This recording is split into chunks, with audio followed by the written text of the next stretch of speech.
Welcome to Inside Flare, which stands for Flourish in Life Through Art and Resources for Endometriosis. I'm your host, Priscilla, and on this podcast, we talk about the ins and outs of what it's like living with endo and chronic illness, the power of storytelling to spread awareness about the disease, and how to use art as a tool for coping and healing. Today, I have the pleasure of meeting with Danielle Sampson, mental health professional and trauma therapist of Aligned Connections. I am so grateful for her being willing to share with us, all of us in the Flare community, her personal experience battling chronic illness and professional experience treating patients who live with endo and other chronic illness. Welcome, Danielle. Thank you again for joining me today. And will you tell us a little bit about yourself?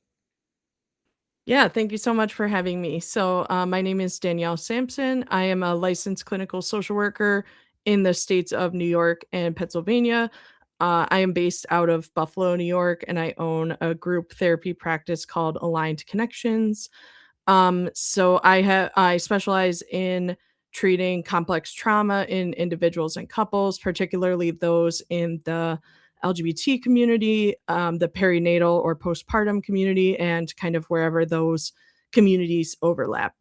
So I I also have had I've experienced chronic illness for most of my life. I have had what was previously kind of undiagnosed and then was diagnosed maybe like few years ago, 3 or 4 years ago, as rheumatoid arthritis.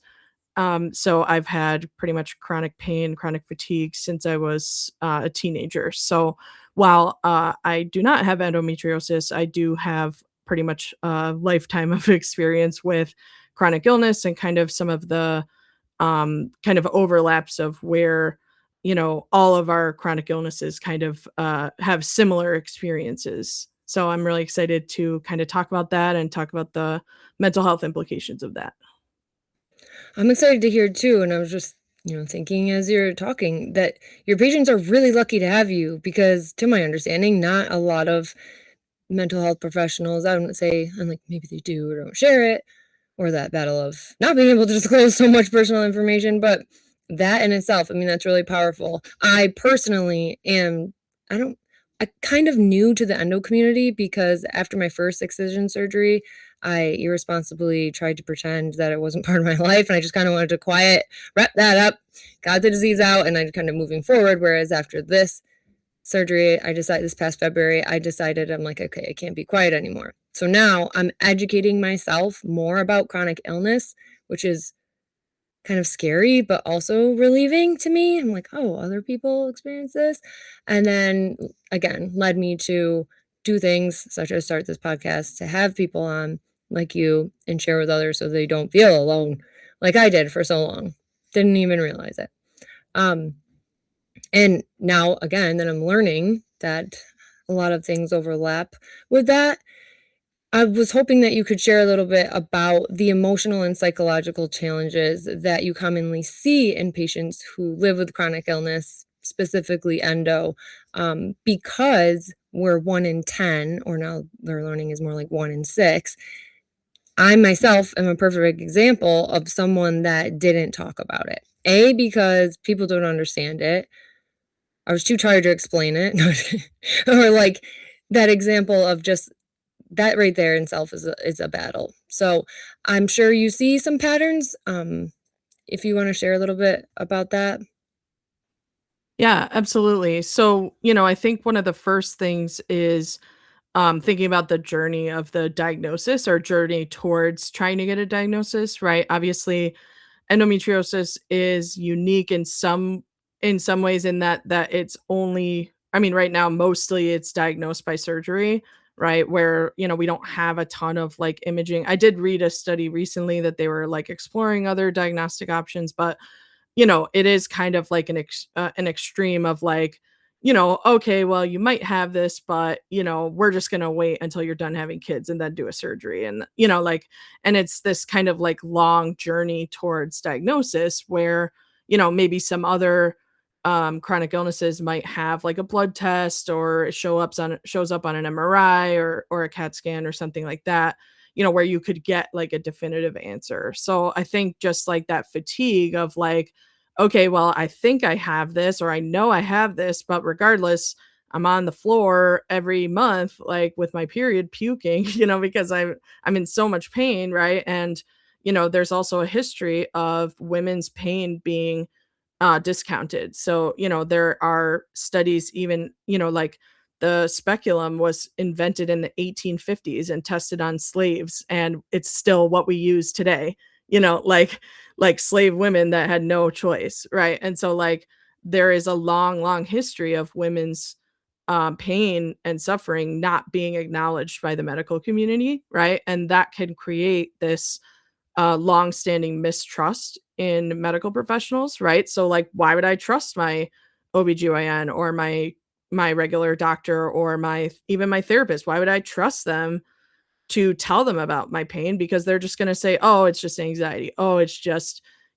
like they used to like Freud times they used to call it hysteria, right? Well, hist Right. the prefix hist means woman, right?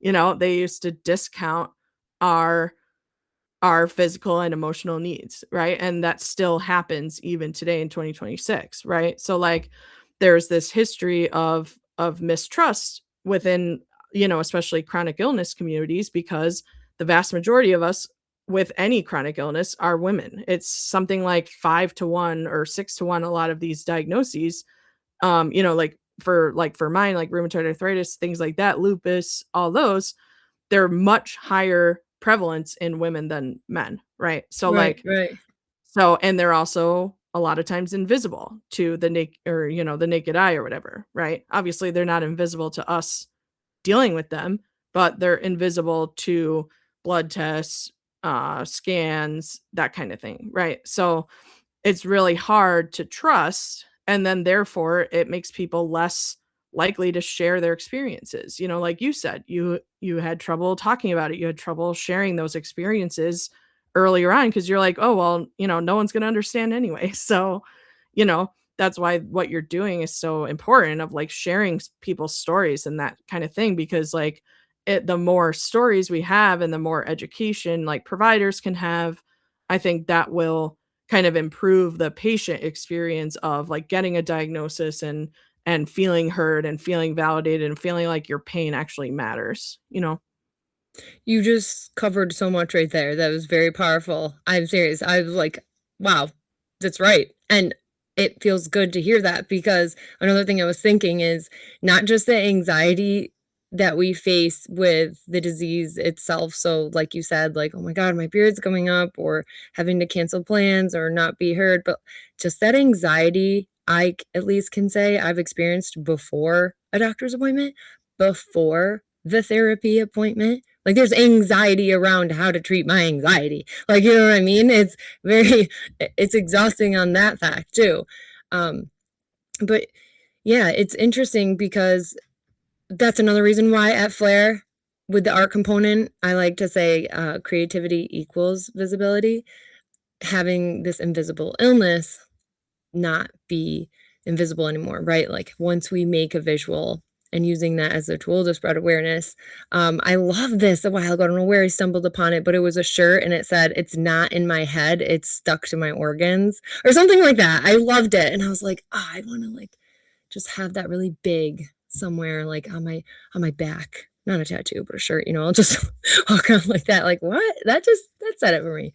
But um, so with that, like I said, we said at the beginning, I mean, you yourself, you can connect on a personal level, but professionals who go into the field who can't say they can do that right because they don't have that personal experience.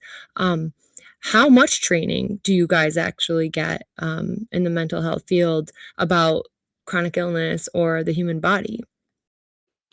Yeah, so in terms of so I can speak for like a master's in social work because that's the degree that I have, but we were required to have like a basic like human biology course to like get into the master's program, and then if you didn't have that, you were required to take it like before starting the program. I had actually been a neuroscience major in undergrad, so I had taken a lot of like biology and chemistry and stuff. So I did not have to take that, and then I would say after that, there was basically none. I am actually certified in perinatal mental health through Postpartum Support International. And that course, which is like a 3-day like intensive course, talks a lot about like perinatal mental health, in terms of like the mental health from when a baby is conceived to like 1 year postpartum. So I do have like kind of more knowledge of like women's and birthing people's mental health specifically from that. But even that course like doesn't, because it's very focused on like, okay, you're already pregnant, you've already had a baby, like what is your, are you having postpartum depression, are you having postpartum anxiety, right? Which is great, obviously that information is really important, right? And there is that kind of lack of education of like infertility, which often comes along with endometriosis, right? Like the knowledge of the kind of chronic traumatic stress that it causes, I think that is kind of just more like I've learned that from having clients with it and also having the experience of like having a lifelong chronic illness myself, right? And not feeling heard by doctors and not, kind of having some of those similar experiences while not having the same. I think that's kind of ignored by most like training programs unless you're like going to a specific training of like, let me learn about endometriosis and its impact on mental health. Like that's not really taught. I mean, I Right. don't know. If someone knows where it's taught, tell me because I would love to know. But even the perinatal, like, so what I'm hearing is the requirements for kind of just the basic, right? You said it's like a small covering that amount of information, but in order to really understand more, you have to do that further education on your own. You have to want to do it, right? It's like yeah, it makes sense. It's kind of like in teaching. I'm certified K through 12 art and ESL teacher, and it's like, okay, we want to do better. Right? That's what makes us more valuable, right? Or why someone would want to work with you opposed to another. So it's kind of wild, right? Because you treat the human mind, but the mind and body go together. And in your experience, do you notice a lot of patterns or overlap in between your patients who have chronic illness and mental health struggles? Yeah, Or, for absolutely. example, the like anxiety, depression, burnout, which tends to come first, or how do they interact? I don't even know if you could say which comes first because, like, it's like a chicken or the egg kind of situation, right? Like, obviously, they're not like endometriosis, or I'm sorry, depression is not causing endometriosis, but endometriosis can absolutely cause depression and it can cause anxiety, right? Like you said about the appointments, I think that's a really common thing, right? Because like you get this anticipatory anxiety of, okay, it's the week before my period. I know, okay, I have this thing next week. I have parent teacher conference or I have this thing with my friends. Like I might have to cancel or I might have to leave early or, like that anticipatory anxiety can also lead to avoidance, right? So then people are avoiding medical care because they have this anxiety, about like feeling unheard, feeling invalidated, right? All those things. But as we avoid things, the anxiety tends to get worse and worse, right? So then you end up in this kind of cycle. So I'd say that's like one pattern. Another pattern I think is like loss of control, like we humans love control, right? And especially like anxious, high achieving women love control, right? you know, which I'm sure is like many of your listeners, but um for example, like if you are going through like you want to grow your family and you want to have biological children, right? And you have endometriosis, like that choice might not be available to you, and that's a loss of control. Or even after you're done having children, right? If you're told, hey, you really should get a hysterectomy, you know, then it's like the choice to be done having children is not yours anymore, right? Like it's like, oh, okay, you had your children and now you have to get a hysterectomy and that's it, right? And like that lack of choice and that lack of control is like a really big trend that I see among people with endometriosis specifically, because it's so tied to that like fertility and like fertility or lack thereof, you know? Yeah, I can tell you from my personal experience when I was in the OR, Porter came out. He, the surgeon, made it seem like I had a choice. I saw his head popped over the curtain and he said, "Priscilla, I gotta take away your uterus because you're bleeding out. That means you can't have any more kids. Is that okay?" I'm like, so that's something that was taken away from me real quick. He wasn't able to like specifically say, even though he later did, it was related to endometriosis. He was saying that the hemorrhaging is caused from the disease being so vascular. Later, I found more, like I have a bleeding disorder. There's so many things. But that is when, so that was in 2023 when Porter was born. But it was back in 2020 when I was kind of actually on my journey of trying to figure out what was going on with my body. 2021, I finally, like, because that's when I had my surgery scheduled, my first laparoscopic excision, and told I have stage 4.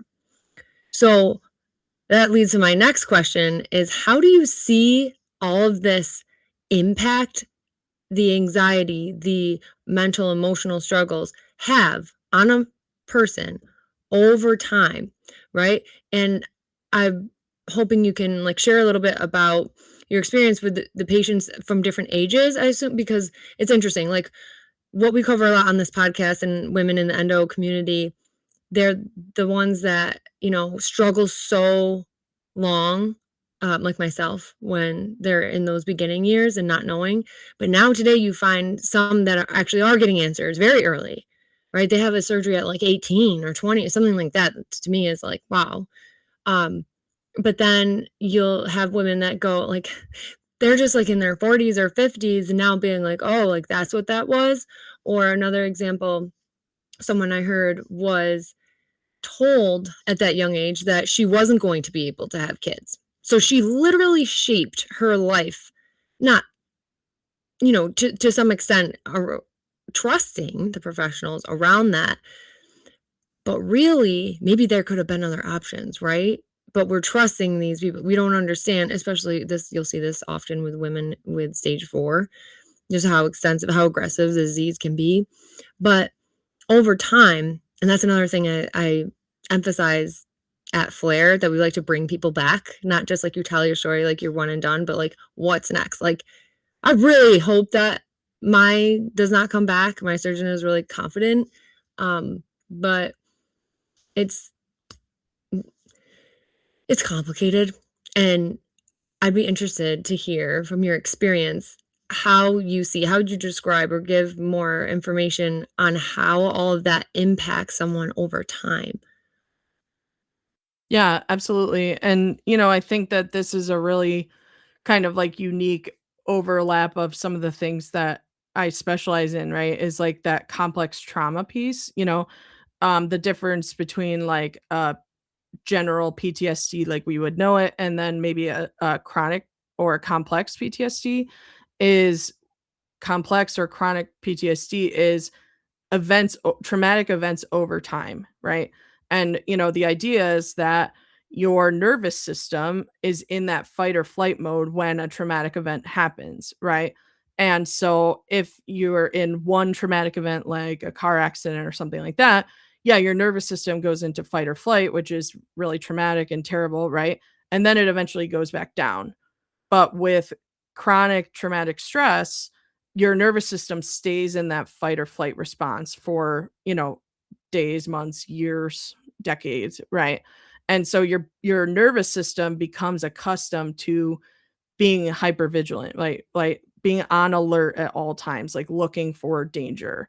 And there's some research that shows that that can actually impact chronic inflammation in the body, right? Like the cortisol levels of the stress can impact inflammation. And so there is that like mind body connection that while, your mental health is not to, it's not your fault if you have, a chronic illness and you have chronic pain or things like that.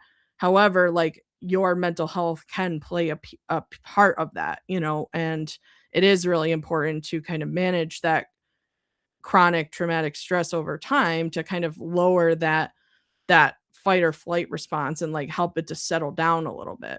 But that can be really hard if you don't have a safe place to talk about these things or a safe person to go to when you're feeling stressed or that kind of thing. So I think, that's one of the biggest things is just that chronic traumatic stress over time, that like these repeated events of not being heard, or like if you have like a traumatic medical experience or a traumatic birth or traumatic, X, Y, and Z, right? Like all of these things compound on each other and they kind of add up to kind of like add to that feeling of always being on alert, always being, looking out for the next disaster kind of thing.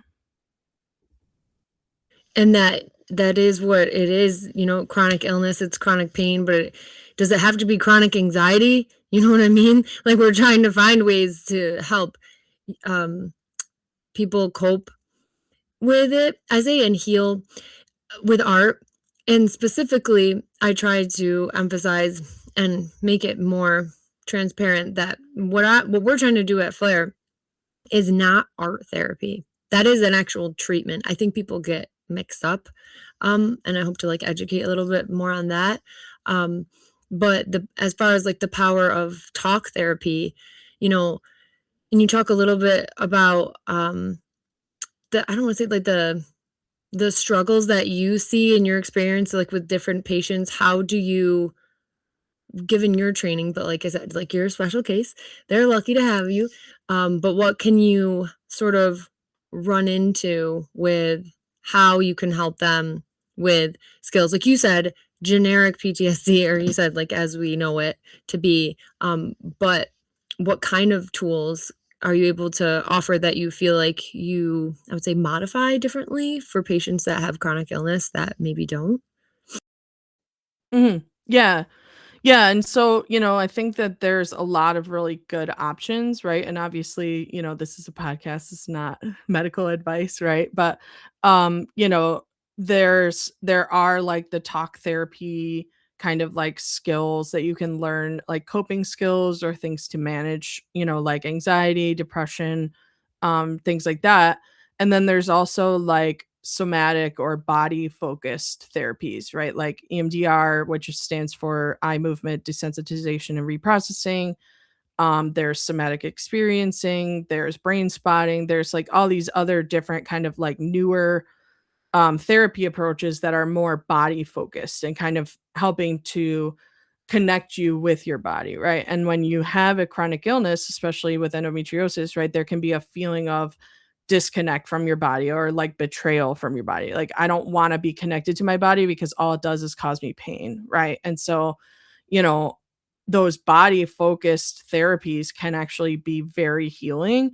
The one thing that would be a little bit different in terms of someone with a chronic illness, right, is that with EMDR, a lot of times we want to desensitize things, that are finished, right? Like, oh yeah, that car accident that I was in, 10 years ago, whatever, that's desensitized now. Like, I don't have to like think about that anymore.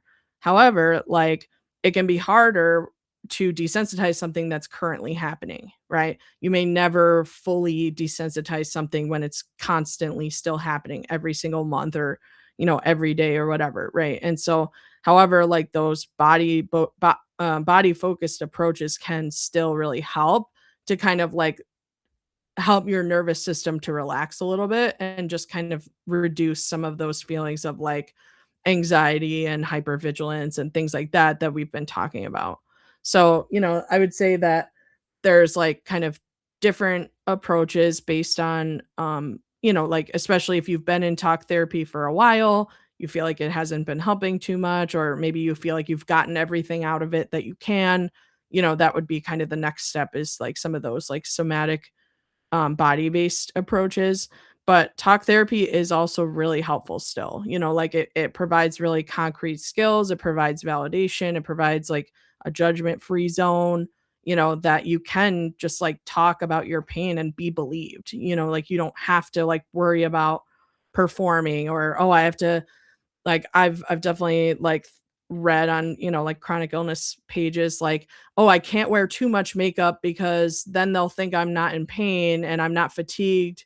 But if I don't wear any Yeah. makeup, then they'll think I'm a mess and then they Oh, might like, think I'm not able to take care of my kids. So I gotta like go in the middle and, like I gotta look that put is together, but not too put together, like that's so true. Oh my gosh, I haven't even thought of that. Yeah, that's so true. A lot of the stuff you're bringing up, I remember experiencing years ago and not even thinking it would be, yeah, related to any of that. That's crazy. That's wild. mhm.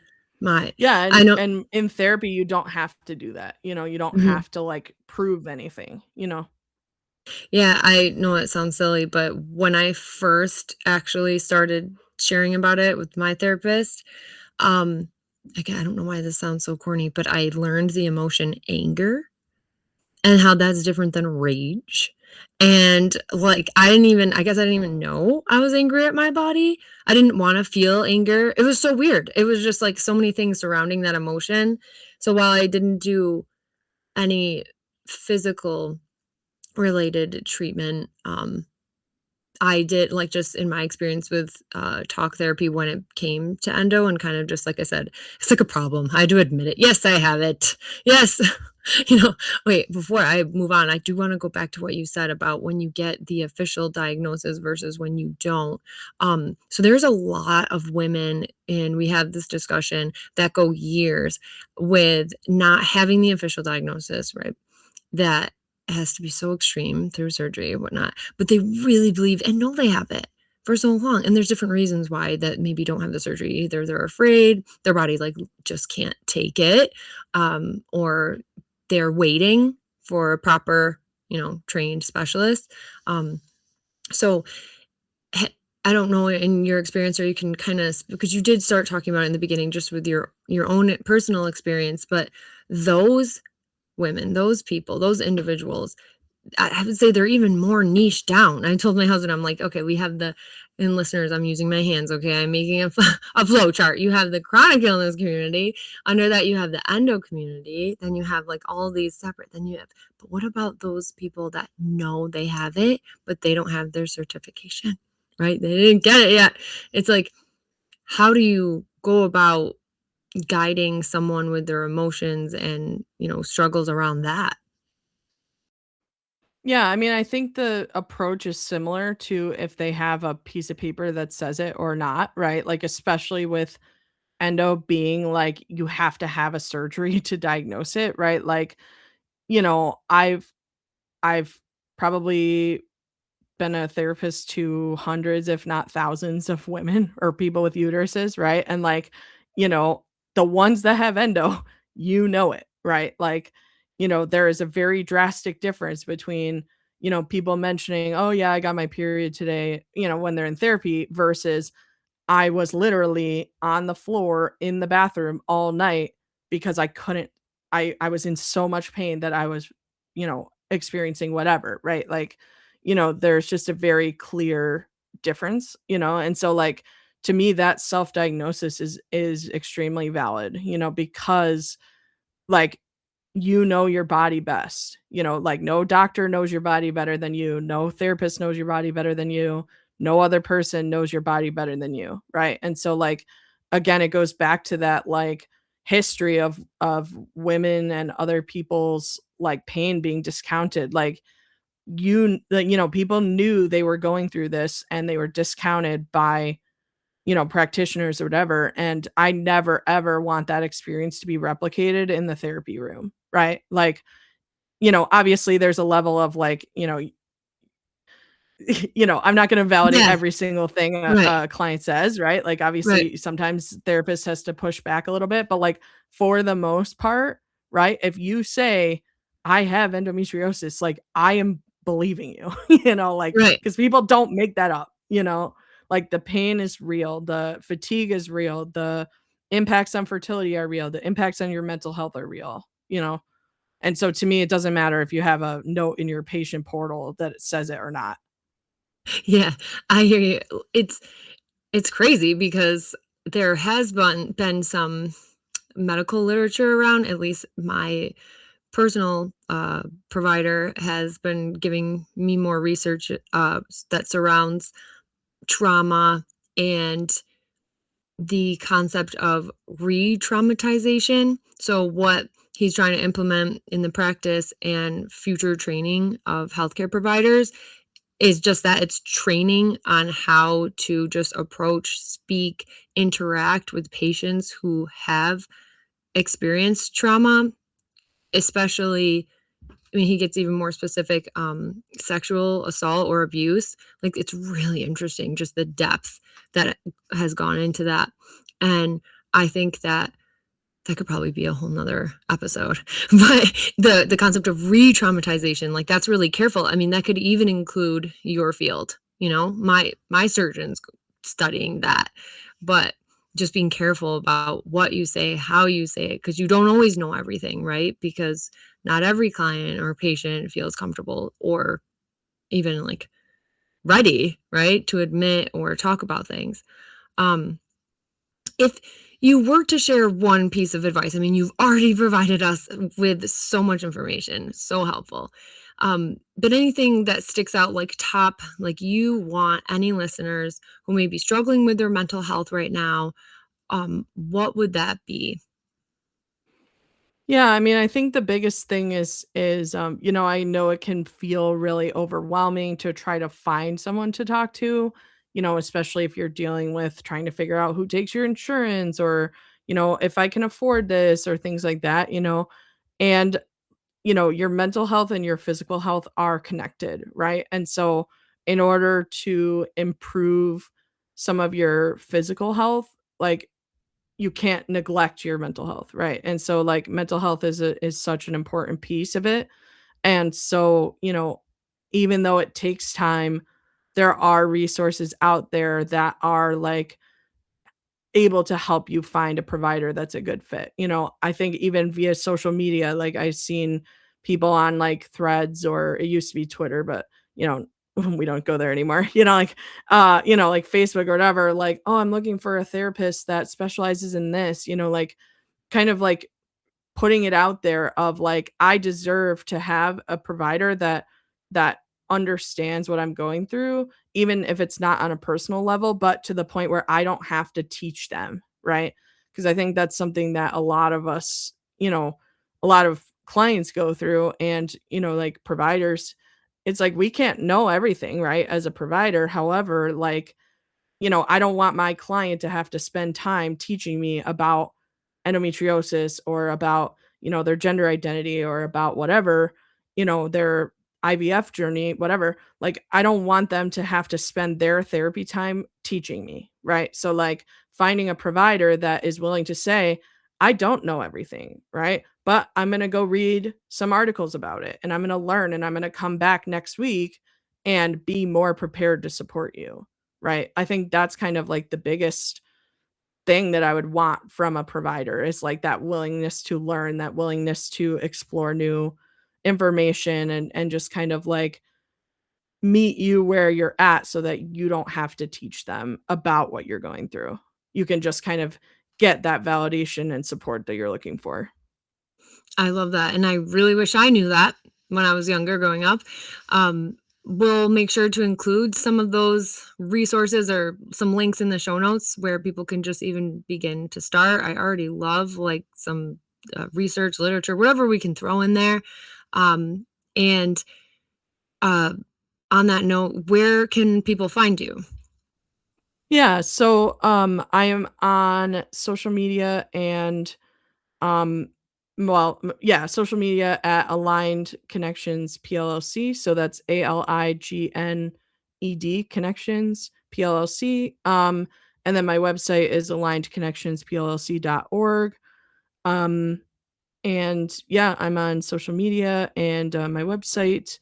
And I'm sure Priscilla, you'll put in the notes how people can get a hold of me. I am only licensed in New York and Pennsylvania, so I can't see clients outside of that area. But, you know, I do have another wonderful provider on my team that specializes in chronic illness and women's issues. So, you know, like if you're looking for a therapist in the state of New York, she might be a good fit as well. So, but yeah, it was, it was definitely great being here, and I'm always happy to share information. Yes, thank you so much. And I look forward to having you back on because, like I said, there is just so much we can go into deeper. I want to hear more about all the other things that you specialize in because I think that they all relate, they all connect. And the more that we share and listen to other individuals with endometriosis tell their stories, whether it's on the podcast here or on our Substack, we learn more and more how we relate, what's different, and like you said, how we learn from each other, whether you're a medical professional or not. Like I always say this, I try to focus on the positives of endo, haha. But like one of the things is, okay, we bring in specialists together or people that wouldn't normally have to, or like how do you spread awareness? Like I'll just throw this in there for example, but when you have stage 4 and it's sticking together all of the organs, then all those specialists, the surgeons have to come in together and work together, which in other ways like might not have to. So that's a learning experience for them as well. I just spoke with another woman and it was about how and when every professional has like a resident and they come up to us and they're like, is it okay if so-and-so is here? Because they're learning. It's like, yeah, like can't really say no, but also like you said earlier, it's like, yes, please, because we want people to learn more and want to spread awareness. It's interesting. It's fun. Like I said, yeah, that should be a whole episode, just like a list of like 7, 8, 10. Yeah, because I can't go higher than that. Great things about endo. But thank I you so love much. that. And like always, stay creative, keep healing, keep creating. Talk soon.